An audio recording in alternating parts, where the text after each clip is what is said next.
శ్రీ గురు చరిత్ర అధ్యాయము 43. శ్రీ గణేశాయ నమః. శ్రీ సరస్వత్యై నమః.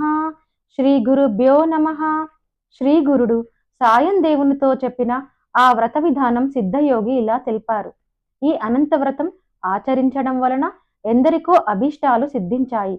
దీని వలన ధర్మరాజు తాను కోల్పోయిన రాజ్యమంతా తిరిగి పొందగలిగాడు.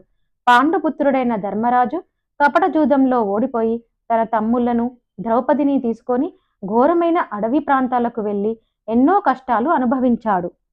అయినప్పటికీ వారంతా శ్రీకృష్ణుడే తమకు గతి అని దృఢంగా విశ్వసించారు. దుర్యోధనుడు మొదలైన వారు వాళ్ళ రాజ్యాన్ని అపహరించి పరాభవించి అడవులకు పంపడమే కాకుండా వారిని ఇంకెన్నో రీతులుగా కష్టపెట్టారు. వారు కడుపు నిండా భోజనమైనా లేక బాధపడుతుంటే వారి పుణ్యం కూడా నశింపచేయమని దూర్వాస మహర్షిని పురిగొల్పి వారిపైకి పంపారు. ఒకప్పుడు ధర్మాత్ములైన పాండవులపై దయతో శ్రీకృష్ణుడు వారి వద్దకు వెళ్ళాడు. పాండవులు అతనిని పూజించి, స్వామి, నీవు భూభారం తొలగించటానికే అవతరించావు. మేము మీకు ప్రాణ సమానులం అయినప్పటికీ ఈ అడవిలో దాగి ఉండవలసి వచ్చినదేమిటి? నీవే ఉపేక్షిస్తే మాకింకా దిక్కెవరు అని బాధపడ్డారు. ద్రౌపది కూడా తమకు కష్టాలు తీరే ఉపాయం చెప్పమనింది. శ్రీకృష్ణుడు వారిని కరుణించి ఇలా చెప్పాడు. నేనే అనంతుడను, సర్వవ్యాపిని. త్రిమూర్తులు, చతుర్దశ భువనాలు ఆకాశం వలె అనంతుడనైన నా యందు ఉన్నాయి.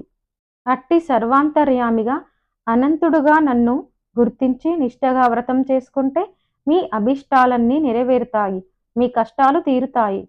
ఈ అనంత వ్రతం భాద్రపద శుద్ధ చతుర్దశి నాడు మధ్యాహ్న సమయంలో భక్తితో ఆచరిస్తే మీ రాజ్యం మీకు లభించగలదు.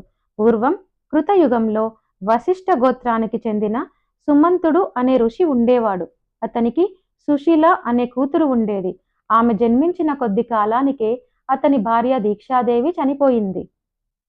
సుశీల తండ్రి వద్దనే పెరుగుతూ భక్తి శ్రద్ధలతో పూజలు చేస్తుండేది. సుమంతుడు తన కర్మానుష్ఠానానికి భంగం రాకుండా ఉండేందుకు రెండవ వివాహం చేసుకున్నాడు. కానీ ఆమె గయ్యాలి. ఎప్పుడూ భర్తతోనూ సవతి కూతురుతోనూ పోట్లాడుతూ ఉండేది. కొంతకాలానికి సుమంతుడు తన కుమార్తెను వేదశాస్త్ర పారంగతుడైన కౌండిన్యునికి ఇచ్చి వివాహం చేశాడు. కానీ అతని భార్య పెట్టే బాధలకు ఓర్వలేక కౌండిన్యుడు వేరొక చోట కుటీరంలో కాపురం ఉండదలిచాడు.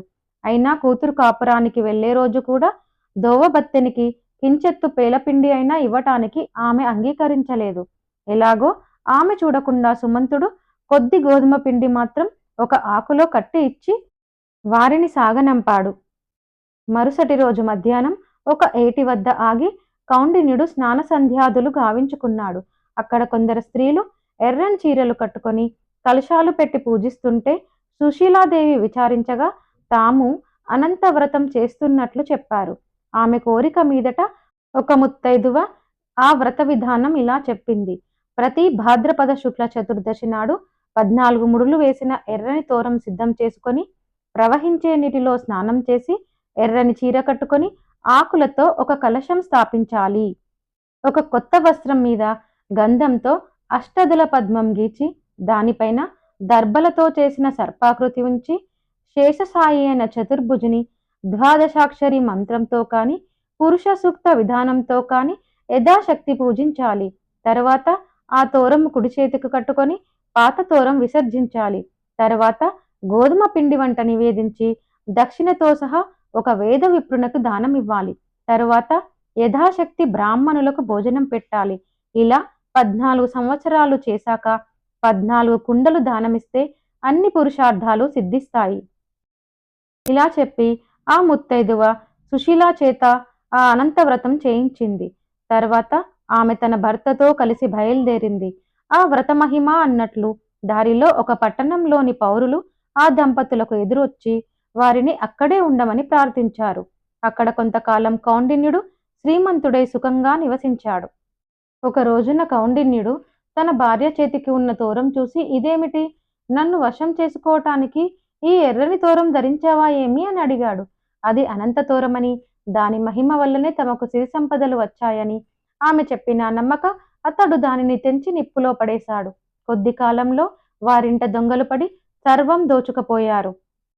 అప్పుడు కౌండిన్యుడు తన తప్పిదం గుర్తించి ఎలాగైనా అనంతుని దర్శించి ఆయనను శరణు పొందనిదే భోజనమైనా చేయనని శపథం చేసి అనంత అనంత అని కేకలు వేస్తూ ఒక అడవిలో వెతకసాగాడు. దారిలో ఒకచోట పూత కాయలు కాయని ఒక పెద్ద మామిడి చెట్టును చూశాడు. అదేమి చిత్రమో కాని దానిమీద ఒక్క పక్షైనా వాలలేదు. కౌండిన్యుడు అనంతుడు ఎక్కడా అని అడగగా ఆ చెట్టు నాకే ఆయన దర్శనం లభించలేదు అని చెప్పి నీకు కనిపిస్తే నా దుస్థితి గురించి ఆయనకు నివేదించు అని చెప్పింది. ఆ ముని మరొక చోట ఒక గడ్డి పరకైనా కొరకని ఆవును దూడను చూసి వాటిని అడిగాడు. అవి కూడా అలాగే చెప్పాయి. మరొక చోట అటువంటి ఆంబోతే కనిపించి అలాగే చెప్పింది. ఇంకొంత దూరం వెళ్ళాక కౌండిన్యునికి 2 కొలనులు కనిపించాయి. ఒకదానిలోని నీరు మరొక దానిలోకి ప్రవహిస్తుంది. వాటి దగ్గర ఎక్కడా ఒక్క కొంగైనా వాలడం లేదు. అది కూడా అనంతుని గురించి అతనికి అలాగే చెప్పాయి. తర్వాత ఒక గాడిద ఒక ఏనుగు కనిపించి అనంతుడు తమకెక్కడా కనిపించలేదన్నాయి. చివరకు అలసిపోయిన కౌండిన్యుడు ఒక చోట కూలబడ్డాడు. అప్పుడొక ముసలివాడు అతనిని చేయి పట్టి లేవదీసి అనంతుణ్ణి చూపిస్తాను రమ్మని ఒక అందమైన పట్టణంలోని రాజభవనంలో సింహాసనంపై ఉన్న ఒక సుందర విగ్రహుణ్ణి చూపించాడు. కౌండిన్యుడు అతనే అనంతుడని తలచి అతనిని స్తుతించి నమస్కరించాడు. అప్పుడు అనంతుడు అతనికి 4 పురుషార్థాలు, శాశ్వత వైకుంఠ నివాసము వరంగా ప్రసాదించాడు. అప్పుడు కౌండిన్యుడు తాను అడవిలో చూసిన వింతలన్నింటినీ ఆయనకు చెప్పాడు. అనంతుడు ఈ విధంగా చెప్పాడు. పూర్వము ఒక విప్రుడు విద్వాంసుడై ఎవ్వరికీ విద్య నేర్పకుండా తన కాలమంతా శాస్త్ర వాదనలతోనే గడిపాడు. అందుకతను మరుజన్మలో ఆ వ్యర్థమైన మామిడి చెట్టు అయి అడవి పాలయ్యాడు. చవిటి నేలను దానమిచ్చినవాడు మరుజన్మలో మేతమేయని పశువయ్యాడు. శ్రీమంతులై కూడా కొంచెమైనా దానం చేయనివాడు నీవు చూసిన ఆబోతుగా జన్మించాడు. ఒకరికొకరు దానమిచ్చి పుచ్చుకున్న అక్కా చెల్లెల్లే నీవు చూసిన ఆ 2 చెరువులు.